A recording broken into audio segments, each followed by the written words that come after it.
સુરત શહેરના સચિન જીઆઈડીસી વિસ્તારમાં ભગવાન શ્રીરામની ભવ્ય શોભાયાત્રા કાળી માતાના મંદિરથી નીકળી હતી।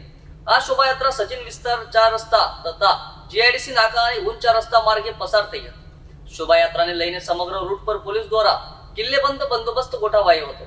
આ શોભાયાત્રામાં મોટી સંખ્યામાં શ્રદ્ધાળુઓ ઉમટી પડ્યા હતા અને ભગવાન શ્રીરામના દર્શન કરી ભક્તિભાવ સાથે જયઘોષ કર્યો હતો।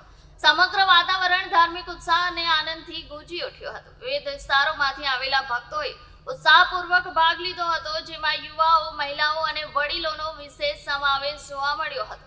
આયોજકોએ જણાવ્યું હતું કે શોભાયાત્રા શાંતિપૂર્ણ અને સુવ્યવસ્થિત રીતે પૂર્ણ થાય તે માટે અગાઉથી જ તમામ જરૂરી તૈયારીઓ કરવામાં આવી હતી। માર્ગ વ્યવસ્થા, પાણીની સુવિધા અને સુરક્ષાની ખાસ કાળજી લેવામાં આવી હતી।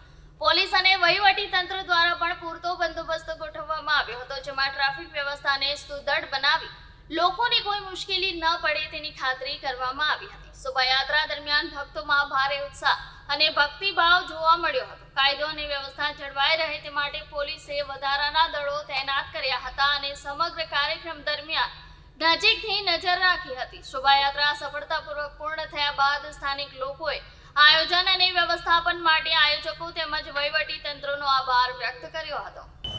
આજ રોજ રામનવમી નિમિત્તે જે શોભાયાત્રા સચિન જીઆઈડીસી કાળી માતાના મંદિરથી રવાના થઈ હતી તે ત્યાંથી થઈ સચિન 4 રસ્તા અને જીઆઈડીસી નાકા, ત્યાંથી ઊન પાટિયા અને અત્યારે સના મિલથી પસાર થઈ ગઈ છે। આગળ છે કે આ જે શોભાયાત્રા છે તે રેલવે સ્ટેશન ભેગી થશે અને ત્યાંથી મોટી રેલી સ્વરૂપે નીકળનાર છે। અત્યારે બેસ્તાન સચિન જીઆઈડીસી વિસ્તારમાં પૂરતો બંદોબસ્ત રાખેલો છે। કેટલા કોન્સ્ટેબલો, કેટલા પીઆઈ અને કેટલા અધિકારીઓની હાજરી નથી? અત્યારે ટોટલ 150 કર્મચારીઓ, 10 પીએસઆઈ, 4 પીઆઈ અને 2 એસીપી અને 1 ડીસીપીની હાજરીમાં બંદોબસ્ત રાખવામાં આવેલો છે। આ રેલીમાં આશરે કેટલા લોકો જોડાયા છે? આ રેલીમાં આશરે 300 થી 400 લોકો, 15 થી 20 રિક્ષાઓ અને 150 થી 200 બાઇકો જોડાયેલા છે।